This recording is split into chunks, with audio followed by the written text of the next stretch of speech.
এখানে আমরা যারা বসছি আমাদের প্রত্যেককে দিয়ে সেজদা করাইতে আল্লাহর পক্ষে সম্ভব? বলেন না কেন? এই যুবক বলো না।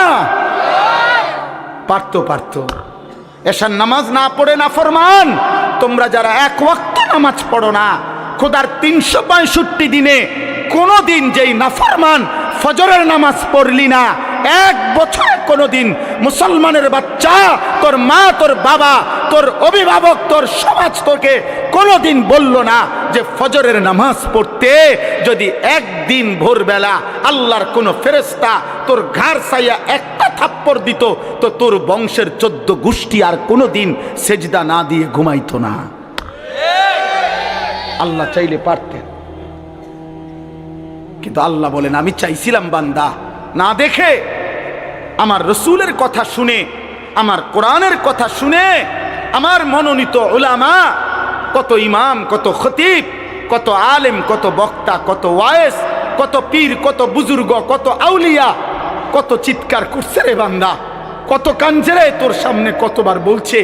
সেদিন যদি তাদের কথা তুমি বিশ্বাস করে আমার গোলামি করতা, আজ আমি হাসরের ময়দানে নিজ হাতে জান্নাত তুলে দিতাম। তুমি কদর করলা না, তুমি কদর করলা না। অতএব আপনারা আলহামদুলিল্লাহ দুনিয়া খুব বুঝেন। দুনিয়া আমি আর নতুন করে বুঝানোর, ওই যে বললাম আগের কথাটা, মাটির তলের কথা আর আসমানের উপরের কথা, এইটা বুঝেন না লোক কম তো আব্বা। দুনিয়া বুঝানোর লোক আলহামদুলিল্লাহ প্রচুর আছে, প্রচুর আছে। এই আমি দেখছি আপনার খেতে যে কাম করে, এই কৃষি সবজি করে, আমার বাসার পাশেও এইখানে এই যে সবজি যারা করে এগোরও আপনার দেখছি প্রাইভেট কার দিয়ে আইসা একেবারে স্যুট বুট পরা ভদ্রলোক, টাই পরুন না, 4জন 6জন আইয়া বুঝা, এই আবার বুঝা। আর আমি বুঝি, আবার আমি বুঝাইতাম যে ভাই আসেন আজকের মাহফিলে আমরা শুনি একটি অটো সুন্দরভাবে কিভাবে চালাইতে হয়, এটা আমি বুঝাইতাম। কথা কয় না মোফাজ্জল ভাই, এটা বুঝাইতো নাকি? এটা কিতা বুঝা, এটা অটো চালাইতে ওটা বোঝানোর কি দরকার? ওইটার লগে 2 দিন আটলেই তো হইল। দুনিয়াতে একেবারে সহজ, দুনিয়া একদম সহজ, দুনিয়া একদম সহজ দুনিয়া।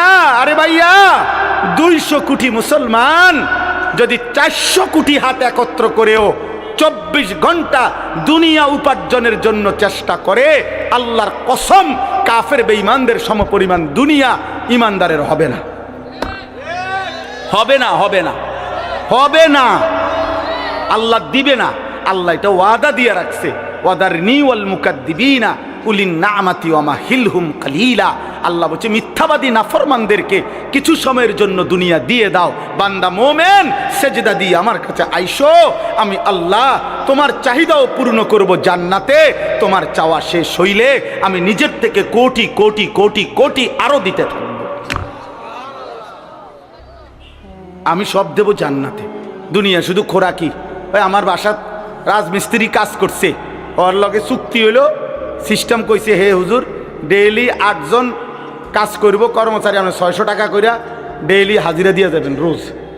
আর ছাদ ডালাইয়ের পরে স্কোয়ার ফিট মাইপা আপনার 280 টাকা কইরা যত আসে বাকি টাকাটা দিবেন। এইটা হইলো হিসাব। আমি বুঝছি এইটা আমগো হিসাব। আল্লাহ আমারে বলছে বান্দা তুমি শুধু ইমান আমলের সাথে দুনিয়া খোরাকিটা কোন রকম নিয়ে আসো, খাইয়া আইও, বাকি যা হিসাব কইরা জান্নাতে আমি দিয়ে দেবো তোমার। এখন শুধু দিন খোরাকি না, হ্যাঁ ডেইলি খোরাকিটা শুধু না। এই জন্য ইমানদার খোরাকি নেয়। এই জন্য ইমাম সাহেব 10,000 টাকা বেতনে 1 মাস চলে, 8,000 টাকা বেতনে 1 মাস চলে, 12,000 টাকা বেতনে 1 মাস চলে, কিস্তি নাই, কিন্তু মাসে 1.5 লাখ টাকা ইনকাম, কিস্তি চলে 4টা। আরো আমারে তো কতজনে বলছে খাস করে দোয়া করতাম এই কিস্তি লেগে, মানে এমন দোয়া করতাম যাতে কিস্তি 4টা 8টা হয়। মা তো খাস করে দোয়া করলে কি করতো, কিস্তির উপরে দোয়া তো আমনে লেগে এইটাই যে হুজুর দোয়া করবেন কিস্তি চলে 4টা, তার মানে আরো যাতে 4টা বাড়ে কিস্তি। আমার একবার একজন বলছে হুজুর রবিবারে ছাদ ডালাই খাস করে দোয়া করবেন। আমি বললাম দোয়া করি আল্লাহ যাতে ছাদ ডালাইয়ের দিন ডাকবে যায় নিচের দিকে, মানে এমন। তাহলে নাহলে খাস দোয়া কি, এটা পরে জাঁতা দেওয়াতে দোয়াটাই নর্মাল দোয়াই তো ছাদ ডালাই হয়, তো যেহেতু সাপ দিতেন কইছেন আপনি খাস, তো তাহলে আটটু সাপ দিলাম। দুনিয়া মোটরসাইকেলের লেগে দোয়া, হাই মুসলমান, হাই মুসলমান, ছাদ ডালের দোয়া। হুজুর দোয়া করবেন, কষ্ট করে আল্লাহ আল্লাহ করে 12 লাখ টাকা ব্যবস্থা করছি ছেলেটার বিদেশের, আল্লাহ আল্লাহ করে করছে। 3 লাখ টাকা সুদে নিছে, 4 লাখ টাকা কিস্তিতে নিছে আল্লাহ আল্লাহ করে। হায় হায় হায় হায় মুসলমান, কেমনে বললে এত বড় কথা, এত বড় না ফরমানির কথা কেমনে কইলা? আরে সুদখোর কেমনে বললা? আল্লাহ আল্লাহ করে নিছো কেমনে? আর সুদের টাকার উপরে দোয়া চাও কেমনে? কি দোয়া করতো আমনের ফুতের লেগে? আপনি কি দোয়া চাচ্ছেন? কি দোয়া করতো? আমি দোয়া করতাম যে আল্লাহ উনি যে 6 লাখ টাকা সুদ নিছে এটাতে বরকত দেন নাকি? তো কি দোয়া করতো কি? তা নাই তো কি? আর নাই তো দোয়া করতে আল্লাহ সুদখোরকে ধ্বংস করে দেন, তো নাই তো বরকত দেন বলা যাবে? কথা বলেন না কেন? সাবধান মুসলমান, আখিরাত খামখেয়ালি না। আবারও বললাম, এজন্য এই জবানের হেফাজত জরুরি, হালাল হারামের পার্থক্য বোঝা জরুরি। এক মুসলমান, আবারও বলি, আখিরাতকে আপনারা মামুলি ভাববেন না, আখিরাতকে খামখেয়ালি মনে করবেন না। আখিরাতে পুরো জিন্দেগির হিসাব দিতে হবে, রাত দিন 24 ঘন্টার হিসাব দিতে হবে। অতএব আজকে আমি এতগুলো কথার পরে আপনাদের কাছে আমার মূল বক্তব্য হলো, আব্বা চলেন আমরা একটা এতটুকু বুঝি যে কমপক্ষে নিজের দিকে একবার নজর দেই।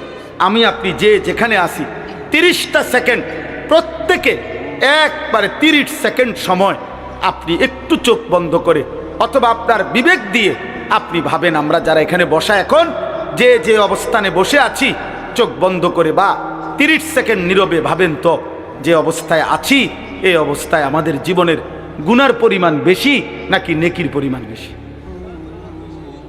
কি মনে হয়? তাইলে এখান থেকে যদি হাসরের ময়দান হয়, মালিকের সামনে দাঁড়াইয়া কেমনে হিসাব দিবে?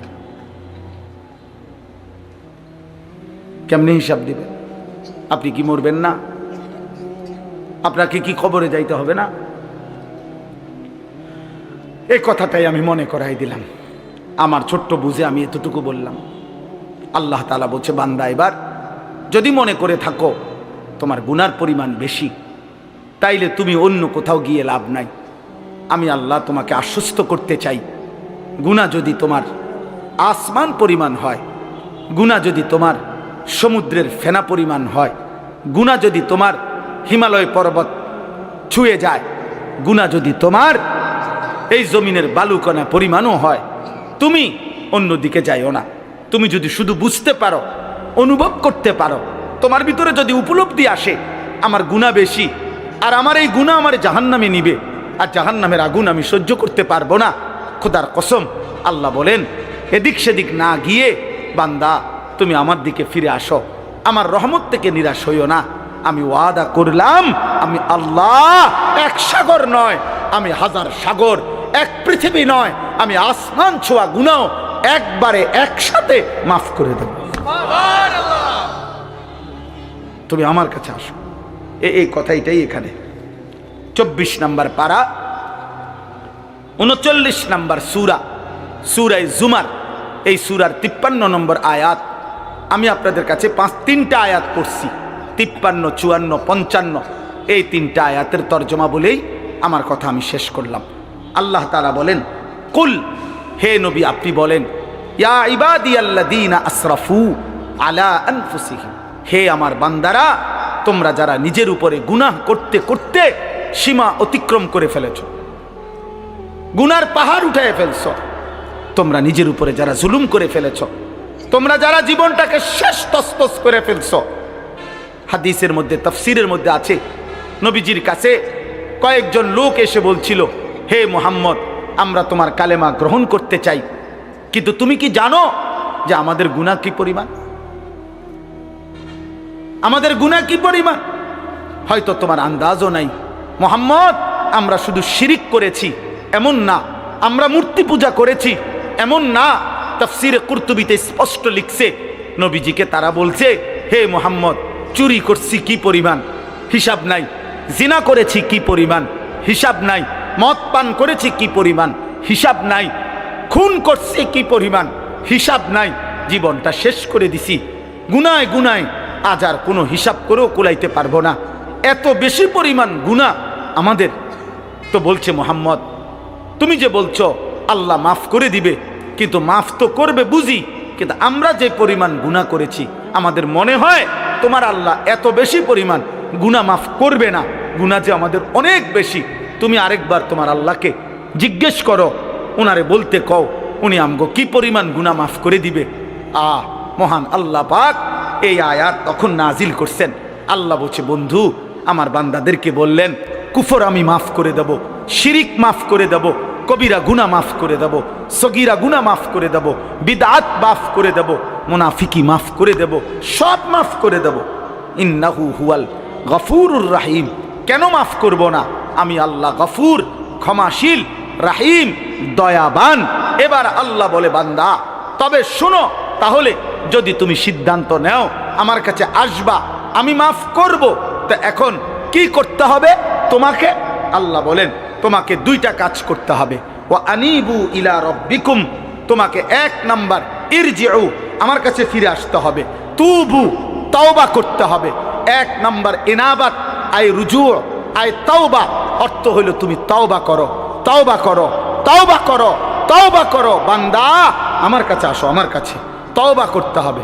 কি করতে হবে বলেন, সবাই বলেন না, কি করতে হবে? তওবা কিভাবে করে? তওবা কিভাবে করে? আমার শায়েখ আল্লামা মুফতি মুশতাকুন নবী কাসিমি, আমি একটা জিনিস দেখাই দিই।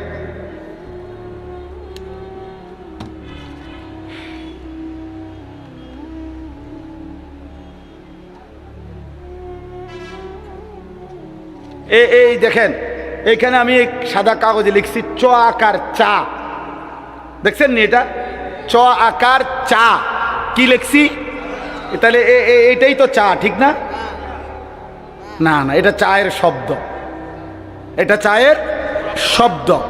সাফাতা, চিনি, পানি, এই 3 জিনিস একত্র হইয়া যেটা হয় সেটারে কয় চা।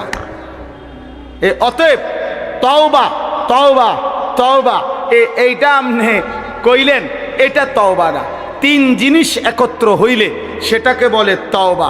1 নাম্বার কুফর হোক, শিরিক হোক, কবিরা হোক, বিদআত হোক, নিফাক হোক, যত গুনাহ আমার হচ্ছিল, করছিলাম, সব ছেড়ে দেওয়া। 2 আর করবে না এ কথার চূড়ান্ত ওয়াদা দেওয়া। 3 লজ্জিত এবং অনুতপ্ত হয়ে মাফ চাওয়া। আল্লাহ বলেন, তুমি বান্দা 3টা বলো, আল্লাহ আমি গুনাহ ছেড়ে দিলাম, আল্লাহ আমি আর করব না, ওয়াদা দিলাম, আল্লাহ আমি লজ্জিত, মাফ চাইলাম। আল্লাহ বলে, বান্দা এই 3 জিনিস দুনিয়াবাসীরে শুনাইলে হবে না, আমি দিল জানি, আমি কলজার ভিতরেও জানি। তুমি আসলে বলো না নকলে বলো, তুমি বাস্তবে বলো নাকি ধরা খাইয়া বলো, আমি সব বুঝি। যদি দিল থেকে বাস্তবিক অর্থে গুনাহ ছেড়ে দিয়ে আর করবা না ওয়াদা দিয়ে লজ্জিত এবং অনুতপ্ত হয়ে তওবা করো, আমি যদি দিল দেখে বুঝি, তো আমি আল্লাহ, আমি ওয়াদা দিলাম, 1 সাগর 1 নদী নয়, আমি আসমান ছোঁয়া গুনাহ মাফ করে দিলাম। শর্ত হলো কয়টা হইতে হবে বলেন? 1 নাম্বার গুনাহ ছেড়ে দিলাম, বলেন। 2 আর করব না, ওয়াদা দিলাম, বলেন। 3 লজ্জিত মাওলা, মাফ চাইলাম, আল্লাহ বলে মাফ করে দিলাম। আমরা দেশের এই সময় বিড়ি খায়, হেবাডা হেবাডার মুখে আসবি তোবা তোবা তোবা তোবা, আস্তাগফিরুল্লাহ, আস্তাগফিরুল্লাহ। কিও দেশটাত কি শুরু হইলো? এই আমনে যেটি খাইতে আছেন এটি শুরু হয়েছে। আরে হেবাডা তওবা করে, তওবা। টেলিভিশনের দিকে তাকাইয়া আছে রাক্ষসের মতো, নর্তকীর দিকে তাকাইয়া আছে, মহিলার দিকে তাকাইয়া তাকাইয়া, এরপরে কয় আস্তাগফিরুল্লাহ, আস্তাগফিরুল্লাহ। কিও দেশটায় কি চলতে আছে? এটি এই যে টেলিভিশন চলতে আছে, হ্যাঁ, হাবড়া তওবা করে, মস্কারি করেন। এটা তওবা, কথা বলেন না কেন? এটা তওবা, এটা আস্তাগফিরুল্লাহ। এমন আস্তাগফিরুল্লাহর উপরে আস্তাগফিরুল্লাহ, এমন আস্তাগফিরুল্লাহর উপরে কি আস্তাগফিরুল্লাহ। এই জন্য আমাদের করাচি হজরত কুতবে আলম আরিফ বিল্লাহ হজরত মাওলানা শাহ হাকিম মোহাম্মদ আখতার রহমতুল্লাহ আলাইহি তিনি এটা বলছিলেন একবার, অর্থাৎ হজ্জের সফরে যাইতেছেন বিমানের ফ্লাইটে, ওনার সাথের হাজি এহরাম পরা, তো হজরতের সাথে বসা, তো যাইতেছে আর কি। তখন তো বিমানের মধ্যে যেই মহিলারা আপনার বিমানের কাজ করে, আপনার এয়ার হোস্টেস যেগুলো, এরা তো এদের কাপড় চোপড় তো অল্প অল্প, কোম্পানি দুর্বলের কারণে দুইজনে মিললে একজনেরটা পরে, কথা বুঝছেন, এটা কোম্পানির সামর্থ্য কম এই জন্য। তো এই এই মহিলাদের দিকে তাকাইয়া তাকাইয়া তাকাইয়া হাজি সাহেব, ওই হজরতের সাথের হাজি সাহেব, ও বেখেয়ালে কইতেছে আর কি, আস্তাগফিরুল্লাহ আস্তাগফিরুল্লাহ, হজরত দেখছেন এগুলোর কাপড় চোপড়ের কি হালাত। তে হজরত তখন বলছে, হ্যাঁ ভাই তেরি আস্তাগফিরুল্লাহ পর আস্তাগফিরুল্লাহ, তোমার আস্তাগফিরুল্লাহর উপরে আস্তাগফিরুল্লাহ, পহলে তো নজর হটাও ফের আস্তাগফিরুল্লাহ পড়ো, আগে তো চোখ সরাও, বেডির দিকে চাইয়া রইছো আবার কব আস্তাগফিরুল্লাহ আস্তাগফিরুল্লাহ। এ কোন সা আস্তাগফিরুল্লাহ, এটা কিসের আস্তাগফিরুল্লাহ, এটা নিয়ে আস্তাগফিরুল্লাহ। তাইলে মূলত কি, গুনাহ ছেড়ে দিলাম, আর করব না, ওয়াদা দিলাম, লজ্জিত অনুতপ্ত হয়ে মাফ চাইলাম। ওয়া আসলিমু লাহু মিন ক্বাবলি আন ইয়াতিয়াকুমুল আযাবু সুম্মা লা তুনসারুন। আল্লাহ বলে প্রথম হলো তওবা করো, 2 নাম্বার হলো এখন থেকেই, আজকের থেকেই, যেদিন তওবা করলা, যেদিন বুঝলা, সেদিন থেকেই আমার আনুগত্য শুরু করে দাও। এখন থেকে আর পিছনের গুনাহ আর করবা না, আমার হুকুম ছাড়বা না, আজই নামাজ শুরু করো, আজকেই শুরু করো, আজকেই শুরু করো, আজকেই শুরু করো। আল্লাহ তৌফিক দান করেন। আল্লাহ বলে, বান্দা এই 2 কাজ, তওবা করো এখন, আনুগত্য আমার ইবাদত শুরু করো এখন, মৃত্যু আসার আগে আগেই, মৃত্যু আসলে আর তোমাকে সাহায্য করা হবে না, আর সাহায্য করা হবে না। 3য় আয়াতে আল্লাহ বলেন, ওয়াত্তাবিউ আহসানা মা উনজিলা ইলাইকুম মির রাব্বিকুম মিন ক্বাবলি আন ইয়াতিয়াকুমুল আযাবু বাগতাতাও ওয়া আনতুম লা তাশউরুন। আল্লাহ বলেন, আবারও বলছি, আমি যেই শ্রেষ্ঠতম কিতাব কোরআন নাজিল করেছি, আমার কোরআন মৃত্যু আসার আগে আগেই আনুগত্য করো, হঠাৎ মৃত্যু আসবে যা তুমি টেরও পাবে না, অতএব তার আগে আগেই বান্দা তুমি আমার কোরআন ধরো, আমার দ্বীন ধরো, আমার আনুগত্য করো, আমার বন্দিগি করো। আমার ভাই